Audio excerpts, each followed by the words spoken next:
I'm feeling very techie with so many devices hooked up. So thank you very much for coming by.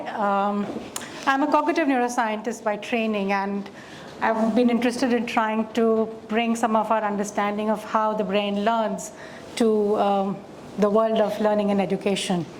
And so could you move to the next slide? So NERD stands for Neuroscience Education, Research and Development, just for curiosity's sake. So we've had this assumption right now that all the brains are wired the same way. Okay, so when a teacher goes into a classroom, the assumption is that there are 30 kids, there are 30 copies of the same brain. But what we now know is that we all learn differently, and there's actually neurodiversity something to cherish that we have. Okay, and that our brains really get formed and learning happens because of a combination of three factors. One is the genetics or the biology that you are born with. The second are the experiences that happen around you. And a third is the other environment, which is something that is beyond our control in terms of safety, toxins, etc. And consequently, what we have learned through the neuroscience research of the last 35 years is there are differences in the way cognitive skills develop. Okay. Next slide, please. But all of us have a superpower, and that's called neuroplasticity. So the brain is malleable to change, and all the learning that you have had so far is because of neuroplasticity.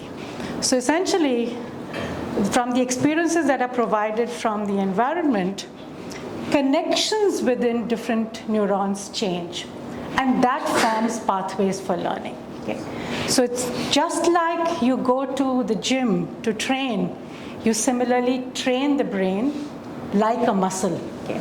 And that's what we want to try and capitalize on during learning. All of you have already been a part of it. But what we want to try and use now is to see how we can use this to advantage for the different strengths and challenges that each of us might have. Okay? And that's what we're trying to do. This was a very famous paper done by Dragansky many years ago, who showed when people learn how to juggle balls, okay, that a new pathway gets built in the brain. And what I will show you in the next slide is how you already have built some of these pathways. Okay? So I'm going to talk about two very foundational skills which we are all expected to acquire, and that is reading and math. Okay? So let's go to the next slide, and let me tell you, the brain is not wired for reading, and yet all of you are reading at this point in time. We are all born for language. Okay? So language is caught. You have to have social interactions for language to happen, but reading has to be taught. Okay? And reading is only about 5,000 years old. It's something that was developed by man. It's a cultural invention. And what children have to be taught is that words are made of sounds. Sounds can be mapped onto symbols, which we then assemble together in order to be able to learn to read. And therefore, the human brain is not designed for reading. Okay? We have to train it to read. Next slide, please. So here's some work that we did in my laboratory when I was a scientist at the National Brain Research Center. And I don't have time to get into the unique ways in which kids in India learn to read. But suffice it to say that we put in young kids in the scanner, about 8 to 10 years old, and had them read words. And in India, all kids learn to read at least 2 writing systems.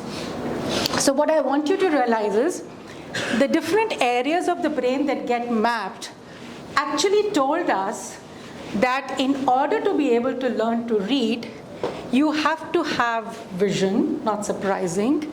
You need to have audition, which is happening in the temporal lobe of the brain. So this is the visual cortex, this is the auditory cortex. This is the frontal cortex, this is where language resides. And this is the parietal cortex where number processing happens. So these regions of the brain learn to connect to each other. So vision connects to audition, connects to language. And that's how a reading circuit gets formed. Next slide, please. So here's the reading circuit that needs to get formed. Okay? Imagine all of this has to work together in order for fluent reading to happen. So it starts to happen, and then you practice and you practice and you practice, and then you get very good at it. You get so good at it that every time you see a word that you already know or have seen multiple times, you take a shortcut. and it becomes like sight reading. But every time you encounter a new word, like maybe Constantinople, you again have to break it up to be able to read the word together. Okay? So all this is what children need to be taught, and there's a science to reading now. Next slide, please. Similarly with numbers, okay? The number circuits, and this is again work we did in the lab, because again here is the only population that learns to read Arabic digits as well as Nagari digits, the Hindi or the English sets of digits, which I think are now obsolete. Almost everybody reads only Hindi, English numbers. You need areas of the brain again in vision, but you also need the parietal cortex when number processing happens. Okay? So what I want to try and say is there's a lot happening with, that's the circuit you see for number identification, that's the circuit you see for number comparison. Next slide, please. Is to say that in order to be able to do numbers, you need to learn counting abilities. You need to recognize that discrete sets of symbols can have to be mapped to symbols. So this 5 digits becomes a 5. So children have to learn how to make those associations. You need to have visual working memory to be able to recognize patterns. So all of this goes on to acquiring numeracy skills. So though we are born with a number sense, these have to be cultivated.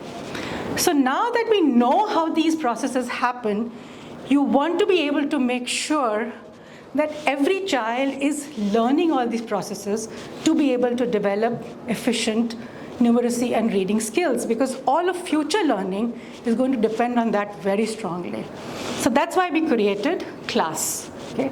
So CLASS is Cognitive Learning Ability Screening Score. Okay? And I will walk you through very quickly on what it does, but the idea is it's trying to look at cognitive skills. Okay? So it's curriculum agnostic, unbiased towards socioeconomic classes, scalable across languages, and very easy to administer. You can do it on a mobile phone or on a web. It's amenable to group testing. And what we want to try and make available is this tool for parents, teachers, whoever wants to use this, or for you, if you want to try and understand what your cognitive strengths and challenges are, feel free to use it. What I will try and do is, and hopefully this will work, is provide you a very short demo of what are the kinds of things you will need to do in class. We won't have time to go into a full demo, which takes about 20 minutes to do. So I will need to have another presentation to do that. But we'll just do a demo if we can. Could we go to the next slide? So let me quickly walk you through.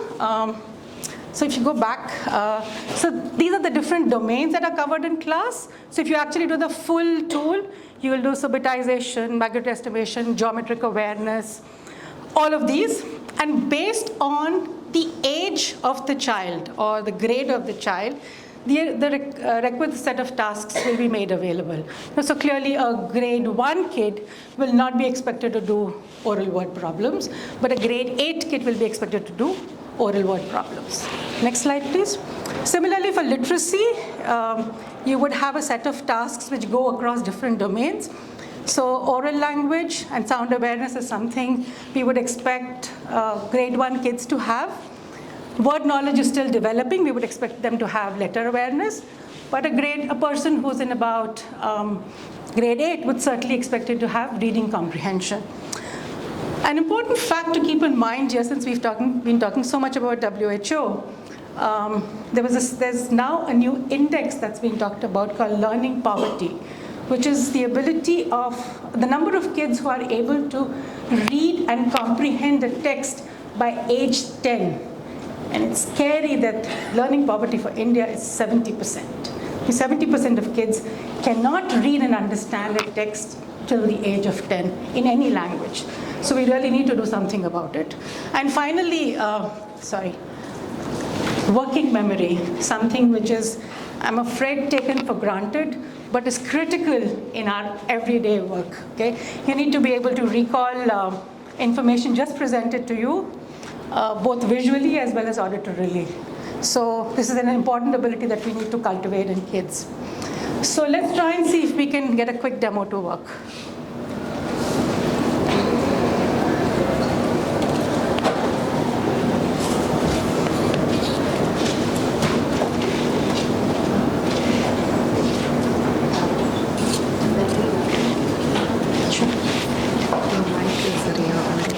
sorry. In the demo.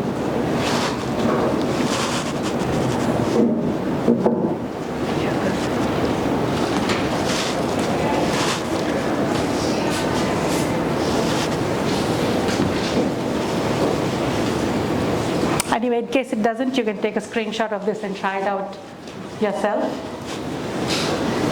And that will take you to the detailed demo too.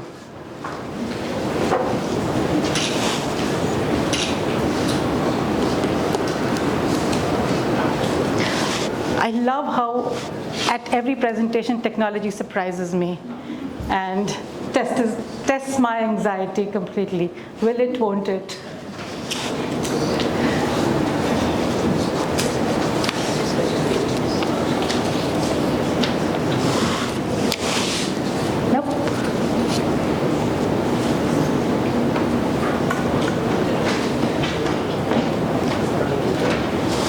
Do you want to remove the audio thing and then try it?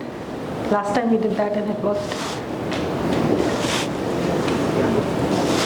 Yeah. Oh no, that's so that's a snapshot of the scores. So anyway, given that we have limited time, you will have an auditory signal that will play that which there are 3 words. Can you try and tell if they start with the same sounds? Give you an order of words and try and say. Can you recall which one came first or second? Probably just an incentive for you to try out the demo yourself.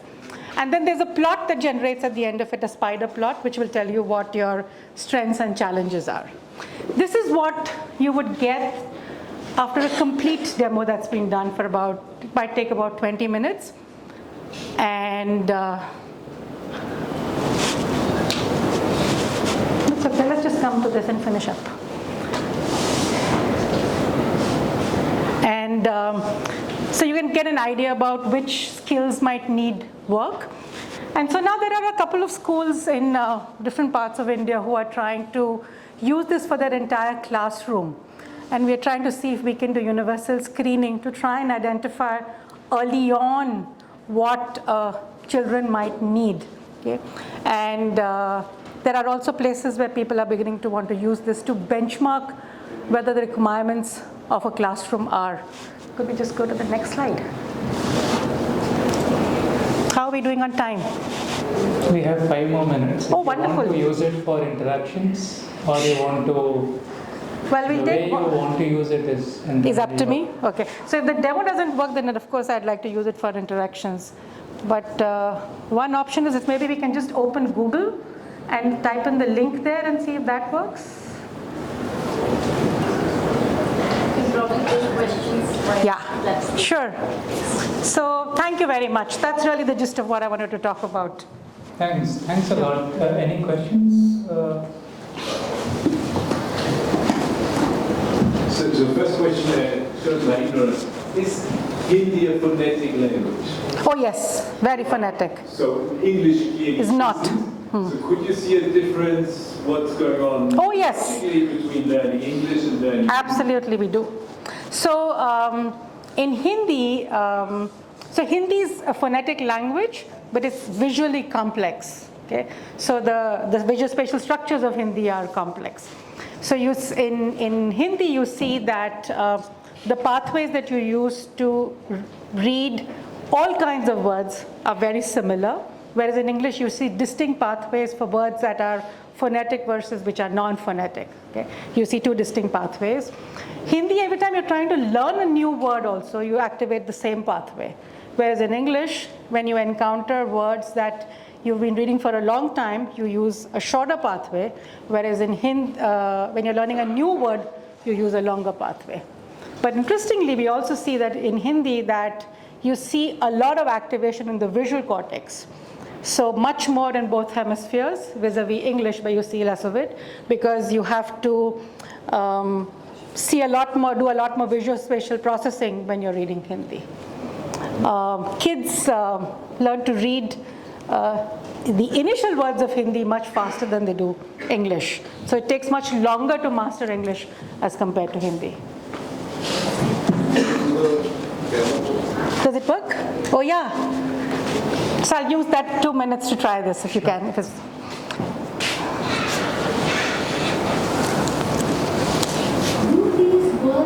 matching endings. Line, mine.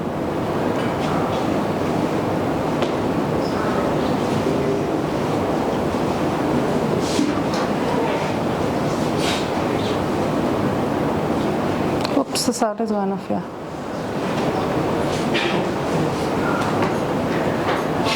Do these words begin with the same sound? Chin, chalk. Choose the real word.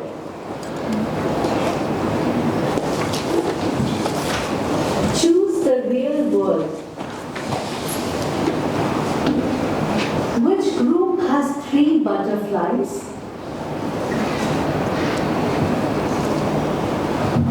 Which group has 4 cones?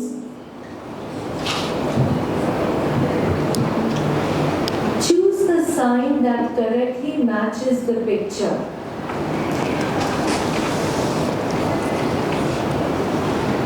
Choose the sign that shows how Auntie shares the chocolate equally among the children.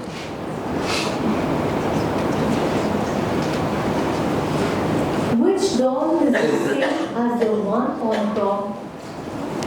Imagine turning them around to compare them. So that's geometric awareness. Want to try that? Which doll is the same as the one on top? Imagine turning them around to compare them.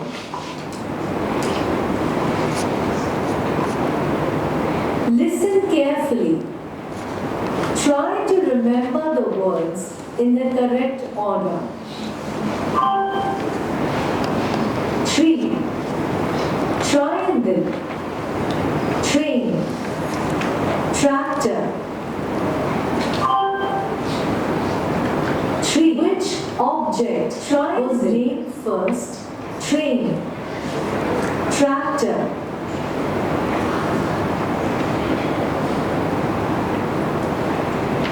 Listen carefully. Try to remember the words in the correct order. I placed twice. Orange, banana, apple.